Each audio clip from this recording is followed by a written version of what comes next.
Ya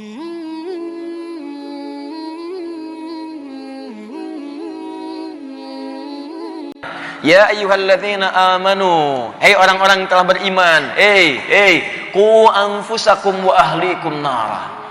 Jaga dirimu baik-baik dan keluargamu dari neraka. Itu dikaji tuh di keluarga itu. Bagaimana caranya terhindar dari neraka? Kemudian mereka berdoa, minta kepada Allah. Makanya di ayat ke-28 itu ditutup dengan berdoa. Ya nad'u innahu huwal barrur rahim. Kami bermohon kepada Allah, ya Allah jadikan keluarga kami ahli Quran. Ya Allah jadikan keluarga kami ahli tahajud. Ya Allah jadikan di keluarga kami ada pemimpin untuk ke surga nanti. Berdoa dan dijawab oleh Allah Subhanahu wa taala doa itu. Ketika kembali kepada Allah di hari kiamat nanti, sekeluarga masuk surga. Bukan satu dua orang, satu keluarga. Tapi kata Allah, maaf, jika ada orang tua yang memulai dengan ini, jadi dimulainya di orang tua, Pak, Bu. Kalau yang hadir sekarang anak-anak, orang tua belum terarah ke sana, maka anak-anak mulai berdoa kepada Allah supaya Allah melembutkan orang tuanya. Kalau ada yang berusaha, bahkan dari orang tuanya memulai, itu seketika kata Allah langsung dijawab. Wa ma alatnahum min amalihim min syai'. Sekecil apapun usaha untuk mewujudkan itu, baik dari orang tua ke anak atau dari anak ke orang tua, kami akan catat kata Allah untuk memudahkan jalan mereka menuju itu.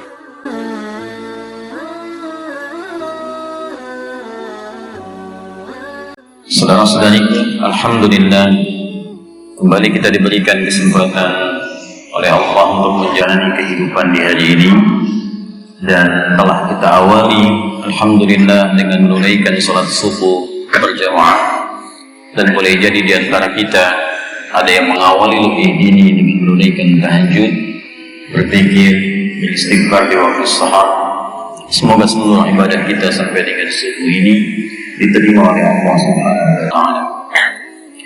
Semoga saudara-saudari kita yang sampai subuh ini belum berislam diringankan oleh Allah, dilembutkan hatinya dan dikuatkan jiwanya untuk bersyahadat sebelum dia wafat. Semoga para pelaku maksiat dilembutkan hatinya oleh Allah untuk bertobat dan diberi kesempatan juga bersama kita untuk wafat dalam keadaan husnul khatimah. Semoga Allah muliakan imam kita yang tadi telah membacakan Al-Quran surah ke-52 Al-Qur'an dari ayat pertama sampai dengan ayat ke-28. Saya ingin garis bawahi sedikit di rakaat yang kedua, dibacakan dari ayat 21. Di situ ada tawaran langsung dari Allah Subhanahu wa taala kepada satu keluarga besar. Saya tegaskan, kepada satu keluarga. Jadi tawarannya bukan satu dua orang, bukan ke personal, tapi lebih kepada sifat komunal, banyak. Walladzina amanu wattaba'athum dzurriyyatuhum biimanin alhaqna bihim dzurriyyatahum wa ma alatnahum min 'amalihim min syai'. Kullu imri'in bima kasaba rahim. Kata Allah, walladzina amanu, dan perhatikan cara menerjemahkannya, dan para orang tua yang beriman itu. Dan sifatnya umum tawarannya, karena menggunakan kata alladzina. Alladzina disebutkan 1080 kali dalam Al-Quran. Itu menunjuk kepada bentuk jamaah tanpa batas.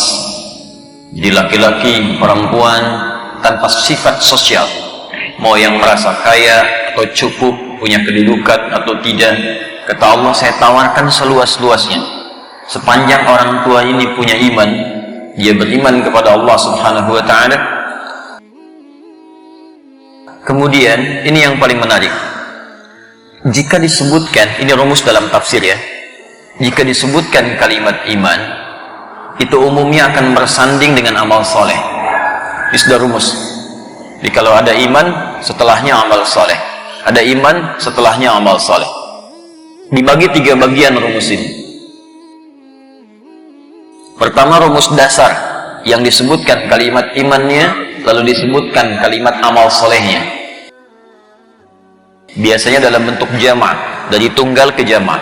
Contoh paling gampang Quran surah 103 Al-'Asr, wal 'asr innal insana lafi khusr illa alladziina amanu wa 'amilus shalihat. Ini rumus pertama. Kalau hidupnya tidak ingin rugi, maka manfaatkan setiap detik kita dengan iman, yang iman itu mendorong perilaku kita untuk berbuat kebaikan. Kemudian yang kedua, diberikan detil untuk latihan beramal soleh tadi. Bagaimana memanfaatkan waktu beramal soleh itu, maka didetilkan oleh Allah Subhanahu wa Ta'ala. Ada yang sifatnya misal ibadah ritual, ada yang sifatnya bimbingan akhlak sampai ke kehidupan sosial. Contoh, bimbingan ritual misalnya Al-Baqarah ayat 3 sampai ke 4-nya. Alladzina yu'minuna bil ghaib wa yuqimunas shalah. Orang-orang yang telah beriman itu bertanya, ya Allah, bagaimana kami caranya beramal soleh? Kata Allah, ini saya berikan jalannya. Ini dalam bentuk ibadah ritual yang melatih kedekatanmu dengan Allah. Ketika engkau semakin dekat, maka pemberian Allah tanpa batas kepadamu. Itu kan rumus kehidupan. Kalau Anda dekat dengan pimpinan di perusahaan, cara kerja Anda makin mudah kan? Kalau Anda dekat dengan orang yang punya akses, maka akses Anda semakin terbuka. Sekarang Anda dekat dengan Allah, apa yang tidak mudah bagi Allah? Karena itu ketika Allah memerintahkan kita ibadah ritual, itu untuk membangun kedekatan, mengail akses yang kuat dengan Allah. Bahkan ibadahnya disebut solat. Ya, secara bahasa itu berarti ad-du'a. Akarnya dari kata silah, wasala yasilu silatan, sesuatu yang sampai terhubung dengan erat. Kenapa doa disebut dengan doa? Karena doa itu bisa menghubungkan kita dengan Allah dengan erat. Kenapa sholat disebut dengan sholat? Karena sholat melatih kita terhubung dengan Allah secara kuat. Kalau sudah terhubung dengan Allah secara kuat, maka dengan itulah kemudian berbagai kemudahan akan dilimpahkan oleh Allah kepada kita. Makanya orang sholat itu cenderung banyak dapat jaminan dalam Al-Quran untuk mendapatkan akses kemudahannya. Poinnya, ketika Anda ingin berusaha melatih diri beramal saleh, maka kata Allah, ini bentuknya satu ibadah ritual, hikmahnya seperti ini. Jadi dijelaskan oleh Allah, caranya begini, fungsinya ini, hikmahnya ini. Sampai dengan hikmah ini kita punya motivasi, kenapa saya mesti sholat? Jadi orang kalau paham hikmah, dia tidak akan menilai ibadah sebagai kewajiban semata, tapi menilai itu sebagai jalan menuju kebahagiaan. Karena itu ketika ada orang bertanya, kenapa saya mesti sholat? Dijawab di suara muadzin itu, hayya 'alas shalah, hayya 'alal falah. Ayo sholat, dengan sholat itu ayo dapatkan kebahagiaan, ayo dapatkan kesuksesan. Ya, karena itu falah di dalam kamus Arab Inggris itu diterjemahkan dengan success and happiness, sukses dan bahagia. Ini poin pertama. Ada lagi nanti dengan puasa misalnya, karena itu puasa dibuka dengan kalimat iman. Al-Baqarah ayat 183. Ya ayyuhalladzina amanu kutiba alaikumus siyam. Jadi sebelum muncul kalimat kutiba alaikumus siyam, imannya muncul dulu. Ini sebagai latihan yang ritual. Ada lagi yang bentuknya misalnya akhlak. Akhlak, ya. Kita temukan misal akhlak yang membimbing tubuh kita, bagaimana caranya berinteraksi. Saya ambil misalnya Al-Quran dari mata sampai lisan aja supaya singkat. Quran surah 24 An-Nur ayat 30 untuk laki-laki, 31 untuk perempuan. Ketika Allah menyebutkan fungsi mata, dibuka dengan kalimat iman dulu, supaya mata beramal soleh, bukan sekedar melihat. Kalau yang melihat gampang, binatang pun melihat. Kucing lihat Anda lari kan? Coba. Anjing melihat manusia bisa menggonggong. Kambing melihat manusia ya bisa punya tindakan tertentu. Elang itu lebih tajam pandangannya dibanding kita. Saya sering katakan, elang terbang ke atas bukit yang tinggi sampai ke langit, anak ayam kelihatan. Anda terbang naik ke atas, anak sendiri nggak nampak. Ya. Nah, itu kan pandangan tajam. Jadi kalau cuma sekedar melihat, binatang pun melihat. Lantas apa perbedaan penglihatan binatang dengan kita insan beriman? Bukan sekedar manusia, tapi manusia yang telah beriman. Maka turun kemudian redaksi dalam Al-Quran, qul lil mu'minina, imannya dulu. Katakan pada pria-pria yang telah memiliki iman. Ayat 31-nya untuk perempuan. Wa qul lil mu'minati, katakan pada perempuan-perempuan yang telah memiliki iman. Yaghuddu min absarihim untuk laki-laki, yaghudduna min absarihinna untuk perempuan. Maka imannya akan membimbing pandangannya beramal soleh. Ketika yang baik dia tatap, ketika menatap yang tak baik dia palingkan. Jadi ghaddul basar itu bukan tidak melihat, tapi ketika menatap yang dilarang oleh Allah, maka imannya langsung memprotek itu, mengalihkan pada hal-hal yang dibenarkan oleh Allah.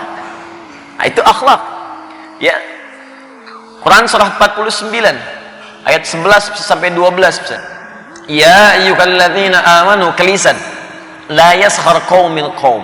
Ya ayyuhalladzina amanu la yaghtab ba'dukum ba'dha. Dikuatkan di hadis Nabi sallallahu alaihi wasallam. Man kana yu'minu billah, yu'min imannya dulu. Man kana yu'minu billahi wal yaumil akhir falyaqul khairan aw liyasmut. Iman dulu. Siapa yang beriman kepada Allah dan hari akhir, maka lisannya hanya akan digunakan untuk bertutur yang baik-baik saja. Akhlak. Ya, ada hubungan sosial, menepati janji, Pak. Itu bagian dari ciri khas orang beriman. Bahkan jadi pembuka Quran surah kelima ayat pertama. Ya ayyuhalladzina amanu, iman dulu, aufu bil uqud. Ayo orang-orang yang telah beriman, imanmu akan mendorong engkau untuk beraktivitas sosial dengan cara yang baik. Di antara turunannya, kata Allah, kalau sudah punya komitmen tepati, punya janji kemudian tepati. Jadi ada konteks dalam pembuka kata iman disandingkan konsep asalnya dengan amal saleh, didetilkan oleh Allah dalam bentuk bimbingan ritual, ada muamalah sifatnya akhlak dan bimbingan sosial. Kalau orang sudah terbiasa berlatih, ini poinnya. Anda sudah berlatih, rajin sholat, sampai jangankan yang fardu, yang sunnah sudah dinikmati, rajin akhlaknya bagus, sampai terbiasa. Jangankan bertutur, mendengar kata yang tak baik aja Anda sudah tak suka, sudah kebiasaan. Maka kalau amal soleh sudah terbiasa ditenun oleh seluruh tatanan tubuh kita ini, dalam Al-Quran naiklah level kita. Pada konteks insan beriman yang sudah jadi kebiasaan amal solehnya. Kalau sudah menjadi kebiasaan, maka biasanya cukup disebutkan imannya saja. Setelah itu hilanglah kalimat amal solehnya. Itu dicontohkan tadi dalam bacaan imam kita di Quran surah 52 At-Tur ayat 21. Walladzina amanu, amal solehnya tidak disebutkan. Wattaba'athum dzurriyyatuhum biimanin, imannya saja. Kenapa tidak disebutkan amal solehnya? Karena orang tua ini sudah terbiasa beramal soleh. Allah ingin mengajak, kalau Anda menginginkan, bercita-cita satu keluarga ke surga, maka biasakan beramal soleh di rumah. Ajak bareng-bareng, bangun malam, tunaikan jamaah, hidupkan Al-Quran di rumah, zikir, hidupkan zikirnya. Kalau sudah terbiasa, wariskan itu kepada anak-anak. Sehingga anak-anak pun memiliki kebiasaan yang sama. Karena itu ketika menyebutkan kalimat keturunannya, dzurriyyah, amal solehnya pun tidak disebutkan. Karena keluarga ini sudah kompak beramal soleh dalam kehidupannya. Walladzina amanu wattaba'athum dzurriyyatuhum biimanin. Perhatikan, amal solehnya nggak disebutkan karena sudah jadi kebiasaan. Maka dia berlatih, mulai dengan sholat dulu, jamaah dihidupkan, diingatkan kepada anak-anak, kompak dia. Dan takut. Bahkan di antara mereka ada yang mempelajari ayat-ayat azab, sehingga melahirkan motivasi untuk meninggalkannya. Takut. Kalau kita nggak sholat bisa-bisa ke sini, kalau kita tidak berpuasa bisa-bisa begini, kalau kita nggak jujur bisa-bisa dihukum oleh Allah. Takut. Makanya di ayat ke-26-nya disebutkan, ya, qalu inna kunna qablu fi ahlina musyfiqin. Mereka sering belajar itu, duduk bareng-bareng. Kami itu waktu itu di keluarga kami sering kumpul, takut dengan azab. Jadi berdoa, ya Allah jauhkan dari api neraka.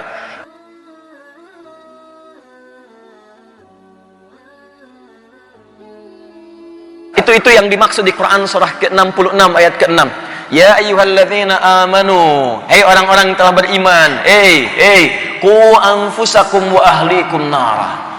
Jaga dirimu baik-baik dan keluargamu dari neraka. Itu dikaji itu di keluarga itu. Bagaimana caranya terhindar dari neraka? Kemudian mereka berdoa, minta kepada Allah. Makanya di ayat ke-28 itu ditutup dengan berdoa. Ya, nad'u innahu huwal barrur rahim. Kami bermohon kepada Allah, ya Allah jadikan keluarga kami ahli Quran. Ya Allah jadikan keluarga kami ahli tahajud. Ya Allah jadikan di keluarga kami ada pemimpin untuk ke surga nanti. Berdoa dan dijawab oleh Allah Subhanahu wa taala doa itu. Ketika kembali kepada Allah di hari kiamat nanti, sekeluarga masuk surga. Bukan satu dua orang, satu keluarga.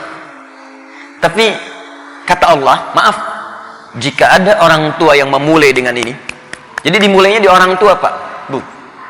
Kalau yang hadir sekarang anak-anak, orang tua belum terarah ke sana, maka anak-anak mulai berdoa kepada Allah supaya Allah melembutkan orang tuanya.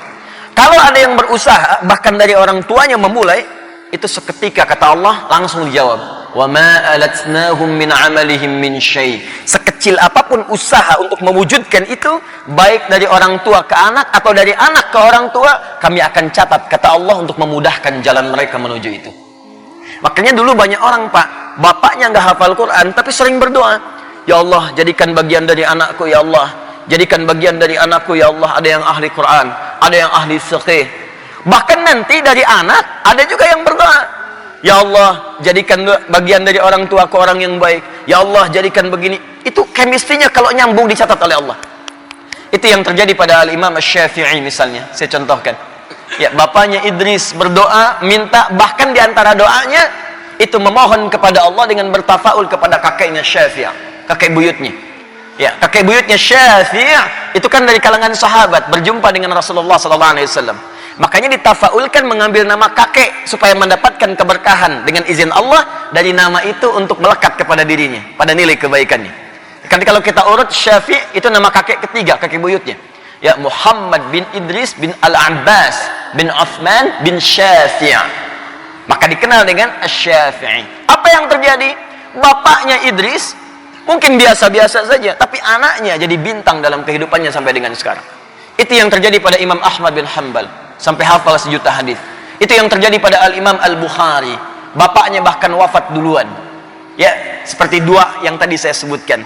Ibunya bahkan single parent merawatnya, matanya sempat buta. Tapi apa yang terjadi? Dahsyat. Pertanyaannya, jika ayatnya sudah dibacakan, tawarannya disampaikan, bukti sudah disampaikan, maka kurang apa lagi bagi kita untuk memulainya? Itu hanya tawaran. Tapi, maaf, kullum ri'im bima kasabarahin. Kata Allah, aku sudah jelaskan dan semua tergadai dengan pilihan masing-masing. Kalau Anda ingin ke surga dengan keluarga, kata Allah, aku telah jelaskan sejelas-jelasnya, aku sampaikan contoh kejadiannya, tinggal Anda yang memutuskan untuk memilihnya. Tapi kalau Anda pun tidak berkenan, silahkan saja. Nanti kita akan lihat resikonya saat bertemu dengan Allah Subhanahu wa Ta'ala di hari kiamat. Itulah diantara makna.